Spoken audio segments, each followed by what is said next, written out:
Hello, good morning. તો TET ટુની તૈયારી જે પણ વિદ્યાર્થીઓ કે જે પણ અધ્યેતાઓ કરે છે, તો તેના માટે આપણે એક મસ્ત બાળ કેન્દ્રિત શિક્ષણને એક મુદ્દો આપેલો છે ટેટ ટુના સિલેબસમાં. તો આપણે બાળ કેન્દ્રિત શિક્ષણ માટે આજે ચર્ચા કરવાની છે.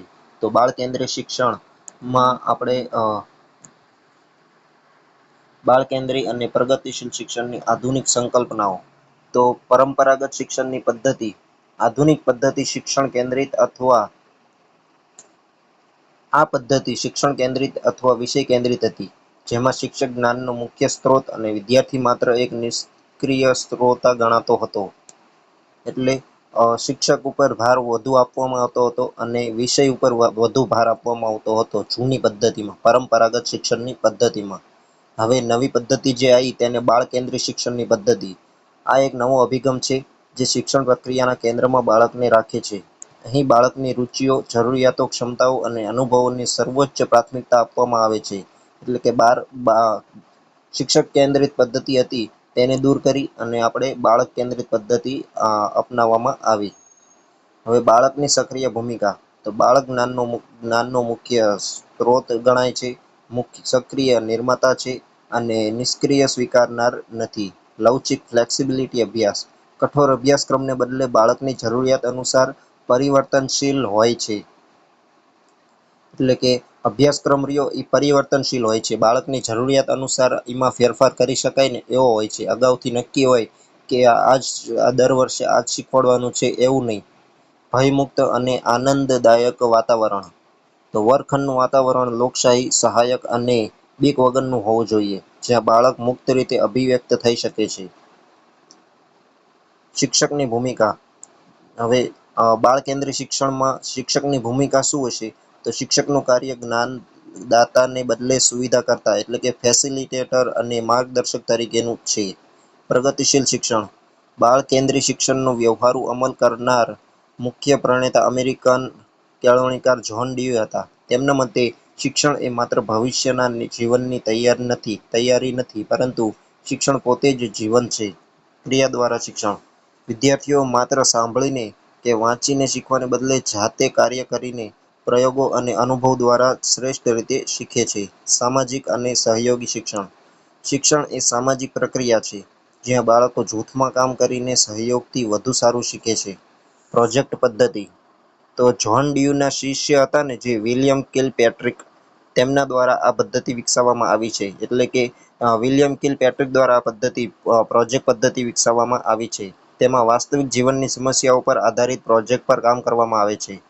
હવે નંબર 2, ગીજુભાઈ બધેકા અને મુછાળીમાં. બાળ કેન્દ્રીય શિક્ષણમાં ગીજુભાઈ બધેકાનું આપણે ચર્ચા કરવી જ પડે. એટલે આપણે ગીજુભાઈ બધેકાની ચર્ચા કરશું. તો ગીજુભાઈ બધેકા અને મુછાળીમાં. પરિચય અને બિરુદ. તો ગીજુભાઈ બધેકાની મુછાળીમાં તરીકે ઓળખવામાં આવે છે. એક પુરુષ શિક્ષક હોવા છતાં તેઓ વર્ગખંડમાં માતા જેવો પ્રેમ, હૂંફ અને સ્નેહ આપતા હતા, અને તેમણે જૂની ડરામણી શિક્ષણની છબી તોડી નાખી હતી. પાયાનો સિદ્ધાંત. બાળક જ બ્રહ્માંડ છે. આખી શિક્ષણ વ્યવસ્થા બાળકના ઇન્ટરેસ્ટ અને કુદરતી સ્વભાવને આધારે ગોઠવવી જોઈએ, નહીં કે બાળકને સિસ્ટમમાં પરાણે ફિટ કરવું જોઈએ. એટલે કે બાળકને જરૂરિયાત હોય એ પ્રમાણે સિસ્ટમ બનાવવાની, સિસ્ટમ હોય એ પ્રમાણે બાળકને બનાવવાની જરૂર છે નહીં. રમતા રમતા શિક્ષણની ત્રિપુટી. અઘરા વિષયને સરળ બનાવવા તેમણે 3 શક્તિશાળી માધ્યમો આપ્યા હતા: ગીત, વાર્તા અને રમત. જેને યાદ રાખવા માટે આપણે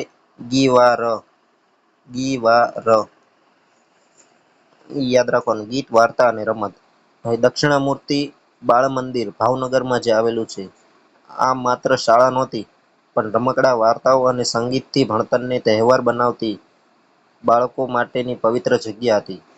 દિવ્ય સ્વપ્ન પુસ્તક ગીજુભાઈ બધેકા દ્વારા લખવામાં આવેલું હતું. ગીજુભાઈ બધેકા દ્વારા લખાયેલું આ એક અમર પુસ્તક છે, જેમણે હજારો શિક્ષકોની વિચારવાની અને ભણાવવાની પરંપરાગત રીતોને કાયમ માટે બદલી નાખી હતી. મોન્ટેસરી પદ્ધતિનું ભારતીયકરણ. તેમણે ઇટાલીના મારિયા મોન્ટેસરીના વિચારોને અભ્યાસ કરીને તેને ભારતીય અને ગુજરાતી સંસ્કૃતિ અનુકૂળ ઢાળીને લોકપ્રિય બનાવ્યા હતા. હવે નંબર 3, પ્રજ્ઞા અભિગમ, એક્ટિવિટી બેઝડ લર્નિંગ. પરિચય. ગુજરાતમાં સમગ્ર શિક્ષા અંતર્ગત અમલીકૃત પ્રજ્ઞા એ પ્રવૃત્તિ આધારિત શિક્ષણનો સચોટ અભિગમ છે. મુખ્ય વિશેષતાઓ. દરેક બાળકને પોતાની ગતિથી શીખવાની સ્વાયત્તતા આપે છે. શિક્ષણને તણાવ-મુક્ત, પ્રવૃત્તિમય અને મનોરંજનભર્યું બનાવે છે. સ્વ-શિક્ષણ એટલે કે self learning, peer support learning, સહ-અધ્યયન અને શિક્ષક આધારિત શિક્ષણની પૂરતી તક આપે છે.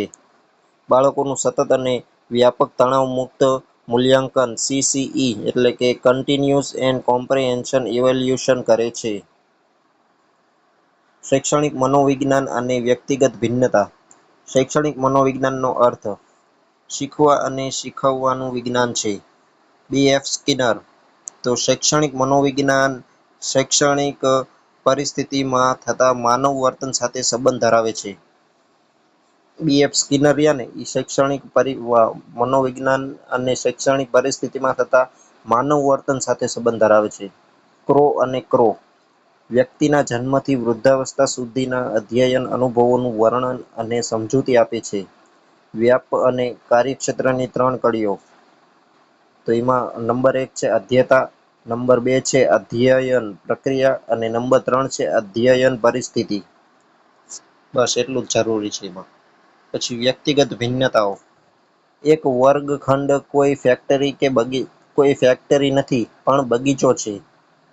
30 વિદ્યાર્થીઓ એટલે 30 અલગ અલગ દુનિયા, જેમની શીખવાની ગતિ, બુદ્ધિ અને રસ અલગ હોય છે. શિક્ષકે માહિતી પહોંચાડનાર નહીં, પણ વ્યક્તિત્વનું નિર્માણ કરનાર શિલ્પકાર બનવું જોઈએ. રાષ્ટ્રીય અભ્યાસક્રમ રૂપરેખા 2005, NCF 2005. હવે NCF 2005માં કયા કયા મુદ્દા આવશે? તો યશપાલ કમિટીનો અહેવાલ, ભાર વિનાનું ભણતર, લર્નિંગ વિથઆઉટ બર્ડન ના સિદ્ધાંત પર આધારિત છે. તે ભાર વિનાનું ભણતર પર આધારિત છે. યશપાલ સમિતિનો અહેવાલ.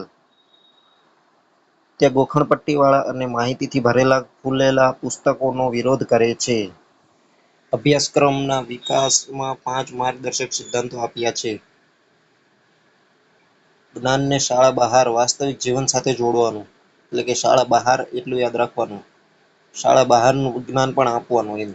અધ્યયન ગોખણપટ્ટીની પદ્ધતિઓથી મુક્ત થાય તે સુનિશ્ચિત કરવાનું. અભ્યાસક્રમ પાઠ્યપુસ્તક કેન્દ્રી ન રહેતા બાળકને સર્વાંગી વિકાસ માટે સમૃદ્ધ બને તે જોવાનું. માત્ર પાઠ્યપુસ્તક ઉપર આધારિત ન રહેવો જોઈએ. નંબર 2 છે ગોખણપટ્ટીથી દૂર રહેવું જોઈએ. નંબર 3 પાઠ્યપુસ્તક આધારિત અભ્યાસક્રમ ન રહેવો જોઈએ. નંબર 4 પરીક્ષાઓને વધુ લવચીક બનાવવાની અને તેને વર્ગખંડના જીવન સાથે સાંકળવાની, એટલે ફ્લેક્સિબલ હોવું જોઈએ. પરીક્ષાઓ ફ્લેક્સિબલ હોવી જોઈએ.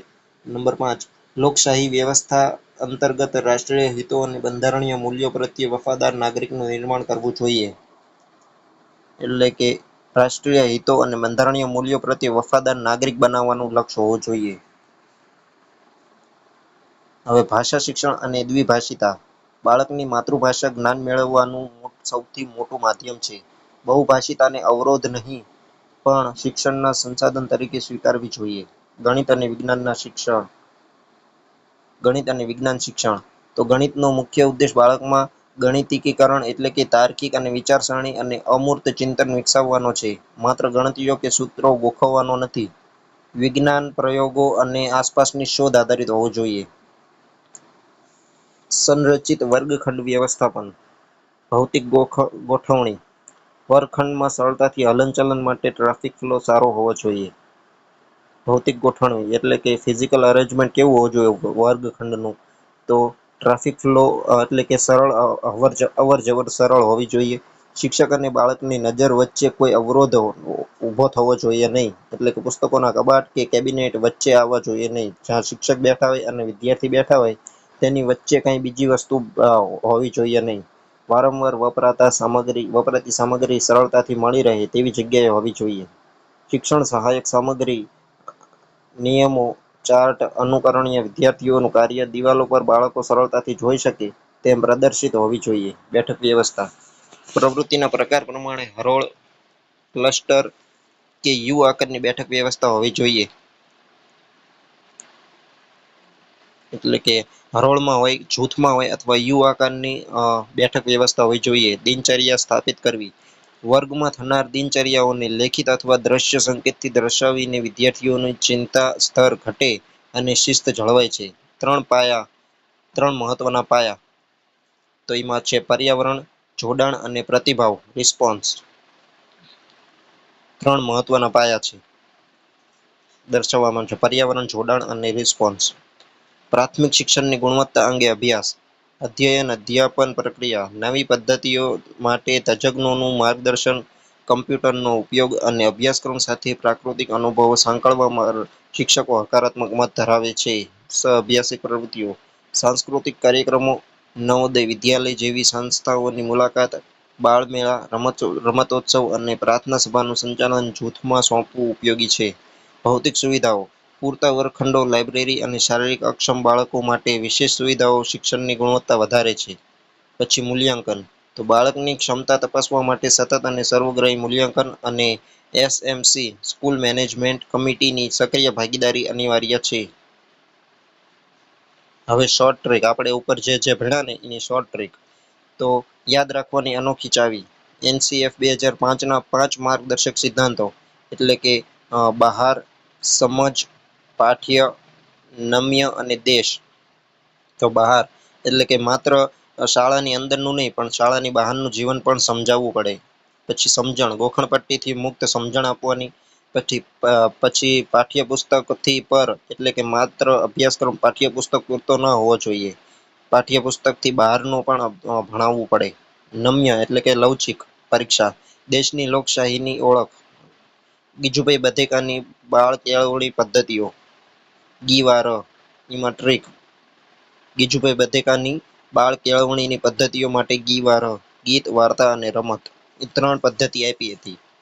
સંરચિત વર્ગખંડના 3 સૂત્રો માટે પજોપ્ર, પર્યાવરણ, જોડાણ અને પ્રતિભાવ. હવે માઇન્ડ મેપ આપ્યો છે બાળ કેન્દ્રીય શિક્ષણ એ ઉપર આપણે જે જોયું ને, સુવિધા કરતા શિક્ષકો હોવા જોઈએ. પછી ભાર વિનાનું ભણતર હોવું જોઈએ, લવચિક અભ્યાસક્રમ હોવો જોઈએ, માતૃભાષાને પ્રાથમિકતા માતૃભાષાને આપવી જોઈએ. પછી જોન ડ્યુઈ સક્રિયતા હોવા જોઈએ. 5 માર્ગદર્શક સૂત્રો આપ્યા ઉપર, પર્યાવરણ, જોડાણ અને પ્રતિભાવ. પછી ગીજુભાઈ બધેકા વર્ગખંડ વ્યવસ્થાપન.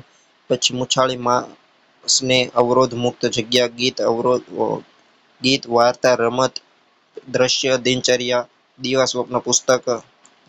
ગીજુભાઈ બધેકાએ આપ્યું હતું ગીવાર, ગીત, વાર્તા અને રમત. પછી અવરોધ મુક્ત જગ્યા હોવી જોઈએ, મુછાળી માસને અવરોધ મુક્ત જગ્યા હોવી જોઈએ. પર્યાવરણ, જોડાણ અને પ્રતિભાવ. Teaching TLM. હવે શાળામાં વિદ્યાર્થીઓ માટે અને વર્ગખંડના પ્રદર્શન કરવા માટે નીચેની 5 સરળ ટીએલએમ બનાવી શકાય. તો પ્રેમળ માર્ગદર્શક ચક્રડું બનાવી શકાય. કેવી રીતે બનાવવાનું, તો પૂઠાનું એક ચક્ર બનાવવાનું, જેમાં 2 સ્તર હોય. ઉપરના સ્તરમાં કાણું પાડી દેવાનું અને ચક્ર ફેરવતા શિક્ષકની બદલાયેલી ભૂમિકા દેખાય. જ્ઞાનદાતાથી સુવિધા કરતા ફેસિલિટેટર બની જાય. પછી નંબર 2, મુછાળી માની વાર્તા પેટી. કેવી રીતે બનાવવાની, તો એક આકર્ષક ખોખું બનાવીને તેના પર મૂછો અને પ્રેમળ માતાનું ચિત્ર દોરવાનું. આ બોક્સમાં ગીજુભાઈ બધેકાની વાર્તાઓનું ફ્લેશ કાર્ડ ચિત્રો મૂકો, જેથી બાળકો જાતે વાર્તા જોઈને કહી શકે. પછી નંબર 3, દૈનિક દ્રશ્ય સમયપત્રક ઘડિયાળ. કેવી રીતે બનાવવાનું, તો વર્ગખંડની ઘડિયાળની બાજુમાં જ એક મોટું પૂઠું લગાવી દિનચર્યા દોરો. દાખલા તરીકે 10 વાગ્યે સમુદાય વર્તુળ, 11 વાગ્યે ગણિતની રમત વગેરે. બાળકો સોય ફેરવીને જોઈ શકે કે આગળ કઈ પ્રવૃત્તિ આવવાની છે. પછી ભાર વિનાનું ભણતર, પિરામિડ. પિરામિડ બનાવીને ટીએલએમ બનાવવું હોય ને આપણે, તો પિરામિડ બનાવી શકાય. ભાર વિનાનું ભણતર, એનસીએફ સ્ટેકિંગ પિરામિડ. કેવી રીતે બનાવવાનું, તો 5 અલગ કદના અને રંગના ખોખા લેવાના, જે એકબીજા પર ગોઠવી શકાય. સૌથી નીચે પાયામાં શાળા બહારનું જીવન લખો અને સૌથી ઉપર આનંદમય નાગરિક લખો, જે એનસીએફના સિદ્ધાંતો દર્શાવશે. પ્રજ્ઞા જૂથ, રંગીન ફ્લેગ્સ. પ્રજ્ઞા કલર ગ્રુપ ફ્લેગ. કેવી રીતે બનાવવાનું, તો પ્રજ્ઞા અભિગમ હેઠળ વર્ગમાં 4 જૂથો પાડવાના. શિક્ષક સમર્થિત, પીયર સપોર્ટ વગેરે માટે એટલે કે 4 જૂથો માટે લાલ, લીલો, કથ્થઈ અને વાદળી. ગુલીકવા ગુલાબી, લીલો, કથ્થઈ અને વાદળી. લાલ, લીલો, પીળો અને વાદળી અથવા ગુલીકવા ગુલાબી, લીલો, કથ્થઈ અને વાદળી. ગુલીકવા એમ 4 રંગના નાના ધ્વજ અથવા કાર્ડ્સ ટેબલ પર મૂકવા, જે સ્વ શિક્ષણને પ્રોત્સાહિત કરે છે. તો આટલી માહિતી જો તમે જોઈ લો ને, તો બાળ કેન્દ્રીય શિક્ષણમાં એક પણ માર્ક્સ તમારો કપાય નહીં. તો આપણે સરસ રીતે એની ચર્ચા કરી છે.